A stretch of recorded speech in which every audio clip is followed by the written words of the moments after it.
ನಾವು ಹೆಣ್ಮಕ್ಳು ಹಿಂಗೆಯ ತವ್ರ ಮನೇಲಿ ಜಾತ್ರೆ ಕರೀಲಿ ಹಬ್ಬಕ್ಕೆ ಕರೀಲಿ ಏನು ಕರೀಲಿ ಮಕ್ಳು ಮರಿನೆಲ್ಲ ಕರ್ಕೊಂಡು ಹೊಂಟ್ಬಿಡ್ತೀವಿ. ಹಂಗೆ ನಾನೂ ಮಕ್ಳು ಮರಿನೆಲ್ಲ ಕರ್ಕೊಂಡು ನಮ್ಮೂರು ಜಾತ್ರೆ ನೋಡೋಣ ಅಂತ ಹೇಳಿ ಹೋಗಿದ್ದೆ.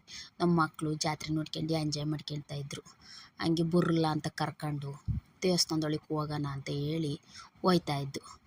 ಏನು ಅಲಂಕಾರ ಮಾಡಿದ್ರು ಅಂತೀರಾ, ನೋಡೋಕ್ಕೆ ಕಣ್ ಸಾಲದು.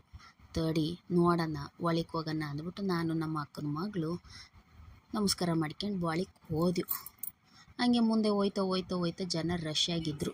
ಅದ್ರೊಳಗೆ ಒಂದು ಸಂದಿ ಪಂದಿಲಿ ಜಾಗ ಮಾಡ್ಕೊಂಡು ಮುಂದಕ್ಕೆ ಹೋಗಿ ದೇವ್ರಿಗೆ ಒಂದು ಕೈ ಮುಕ್ಕೊಂಡು ಅಲ್ಲೇ ಒಂಚೂರು ತೀರ್ಥ ಪ್ರಸಾದ ತಗೊಂಡು ಹಂಗೆ ಆಚೆಗೆ ಬಂದೆವು.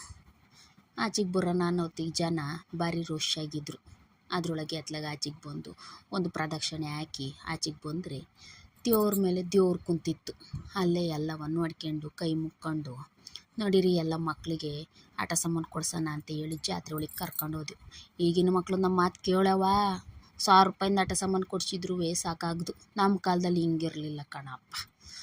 ಎಲ್ಲ ಕೊಡಿಸ್ಕೊಂಬರೋ ಹೊತ್ತಿಗೆ ನಮ್ಮ ಆಂಟಿಗೂ ನಮ್ಮ ಅಕ್ಕನೂ ಸೇರ್ಕೊಂಡು ಇಬ್ಬರು ಕಡಲೆಪುರಿ ತಗೊಂತಾಯಿದ್ರು. ನಾವು ಬತಾಸು ಜಿಲೇಬಿ ಅಂತ ಕೊಟ್ಟಿಸ್ಕೊಂಡು ಎಲ್ಲ ತಗೊಂಡು ಮನೆ ಕಡೆಗೆ ಬಂದು